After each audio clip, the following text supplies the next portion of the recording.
Les gars, je crains le pire. Chelsea a offert 50 millions au Barça pour Fermín López. Aïe, aïe, aïe, aïe, aïe, aïe. Le Barça étudie la proposition des Blues qui pourrait résoudre les problèmes de fair play financier des Blaugrana. Bah ouais, logique. Les gars, vous savez, dans la vie, il y a des transferts, même si t'as pas envie qu'ils se fassent, parce que tu kiffes le joueur, bah à un moment donné, il faut penser au bien de ton club. Parce que c'est le club qui va perdurer. Les joueurs, ils passent, ils repartent, ils viennent, ça va dans tous les sens.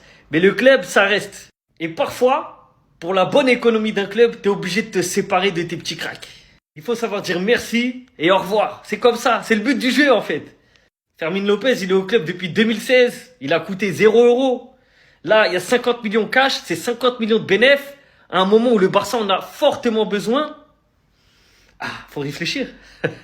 Et si Chelsea met 50 millions sur lui, c'est parce que c'est un bon joueur. L'année passée, il a participé à 46 matchs avec le Barça. Il a mis 8 buts et 9 passes décisives. À chaque fois qu'il joue, il est bon. Mais pour la pérennité du club, pour moi, la meilleure décision, c'est de le vendre. C'est pas un joueur qui va être titulaire indiscutable. Donc, ça va pas impacter fortement le collectif et les résultats. Financièrement, tu peux te sortir de pas mal de galères pour inscrire les autres joueurs que tu as recrutés, etc. Pour ne plus avoir de problèmes à ce niveau-là. Il faut le vendre. Pour le bien du Barça, malheureusement, il va falloir le vendre.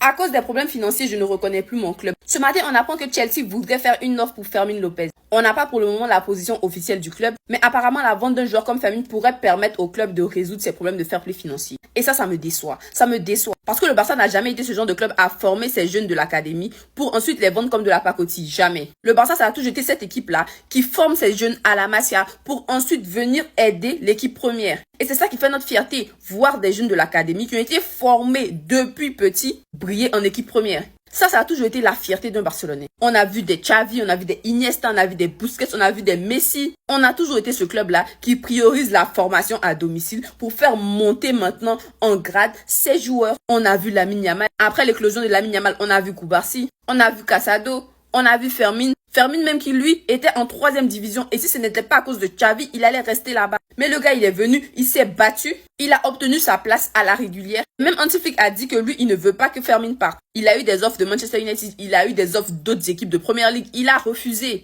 Parce que pour moi, et je pense que pour Flick aussi, il est intouchable. Surtout que quand on voit la concurrence au poste de numéro 10, c'est Dani Omelette. Oui, il est talentueux, mais vous savez son cas. Vous savez à quel point il se blesse. Pour le moment, il n'y a pas eu de contact direct entre Chelsea et le Barça. Mais Chelsea a contacté l'entourage de Fermín. Et apparemment, pour une somme de plus de 50 millions, le Barça serait prêt à le laisser partir. Et ça, je trouve que c'est pas bien. Je trouve que ça va à l'encontre de l'esprit du Barça. D'abord, ça a commencé avec Casado et là, maintenant, c'est Fermín. Depuis combien d'années Bartomeu a laissé le Barça dans cette situation pitoyable? On a compté sur la Porta pour redresser les choses. Mais ça prend toujours autant de temps. On est obligé de raccommoder pour pouvoir inscrire des joueurs. On a tellement, mais tellement de limites financières. Et là, maintenant, on est obligé de toucher aux jeunes de la Masia pour pouvoir s'en sortir. Franchement, c'est une honte. C'est une honte. J'espère de tout mon cœur que Fermín va rester parce que pour moi, il est intouchable. Et si en plus du départ d'Inigo Martinez, on doit aussi toucher à Fermín, je pense que inconsciemment, la direction est en train de mettre les bâtons dans les roues à Hansi Flick. Et si on veut refaire la même saison ou voire plus que celle de la saison dernière, on peut pas se permettre de faire ce genre de choses. Fiscal Barça quand même. Dites-moi ce que vous en pensez. Non. C'est non. J'ai besoin de le redire. C'est non. Chelsea a offert 50 millions d'euros au Barça pour Fermín López. Le Barça étudie la proposition des Blues qui pourrait résoudre les problèmes de fair play financier. C'est non. Vous n'aurez pas Fermín, c'est non. Tonton Flick avait pourtant été clair, je sais pas pourquoi vous persistez. Comme je l'ai dit, je ne veux perdre aucun joueur car la saison est longue. Fermín a très bien joué la saison dernière et je suis content de lui et de tous les joueurs. Je veux garder tout le monde. Dans je veux garder tout le monde, il inclut Fermín López. Donc arrêtez avec vos offres, vous commencez à nous faire peur là. Et le club, vous n'avez pas intérêt à accepter l'offre malgré le veto de Flick. Parce que vous avez refusé des offres pour ce branquignol. Vous avez refusé. En mode on doit garder nos joueurs, on garde Araujo. Si vous préférez garder Araujo que garder Fermín, la vérité ça va barder. Il ne faut pas vendre notre meilleur numéro 10. Alès techniquement frappe de ouf, il se la donne sur le terrain. Il est supporter du club avant d'être joueur. Il va donner sa vie pour le FC Barcelone. Ce n'est pas le genre de joueur qu'on doit vendre.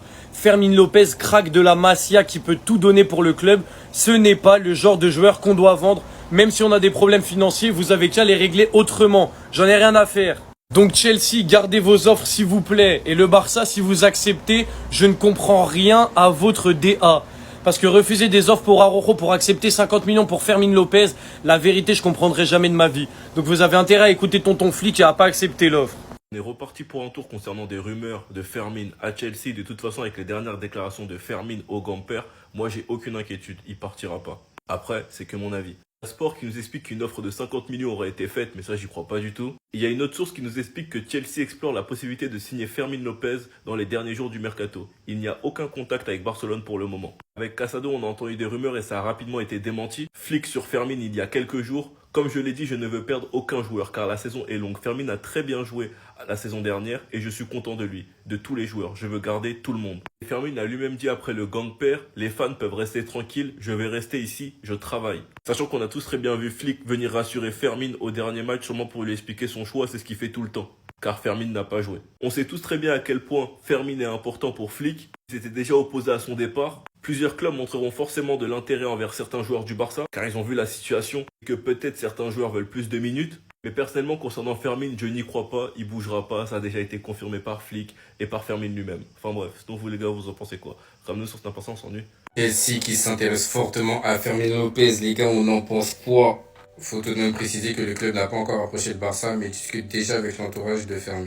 Les Blues explorent cette option en cas de départ et profitent de la forte concurrence à son poste au FC Barcelone. Et là, directement, on peut dire que c'est bizarre, parce qu'il y a Xavi Simons qui est prêt à nous rejoindre, qui refuse tout le monde, et c'est clairement le même poste. S'ils viennent, c'est pour le même rôle. Mais le problème du cas Xavi Simons, en fait, c'est Nkunku. David Ornstein nous dit que le transfert définitif de Christopher Nkunku vers un autre club serait la clé, et il rajoute même que le fait que Nkunku n'aille pas à Leipzig, si du coup il va dans un autre club, ça peut être préjudiciable au transfert de Xavi Simons à Chelsea. Donc là, on comprend mieux pourquoi Chelsea commence à s'intéresser de plus en plus à Fermin Lopez, parce que, voilà, Xavi Simons, finalement, c'est pas si sûr que ça. Donc on a appris que Chelsea a laissé 48 heures à Fermin Lopez pour se décider. Et si jamais il est ouvert à signer à Chelsea, le club fera une offre. Une offre qui sera dans les 50 millions. Et sachant que le Barça a besoin d'argent, c'est pas impossible qu'ils disent oui.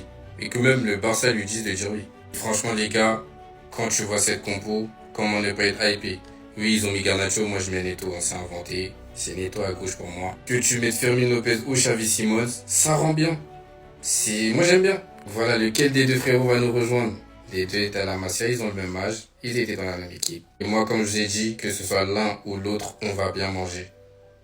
Qu'un des deux vienne seulement.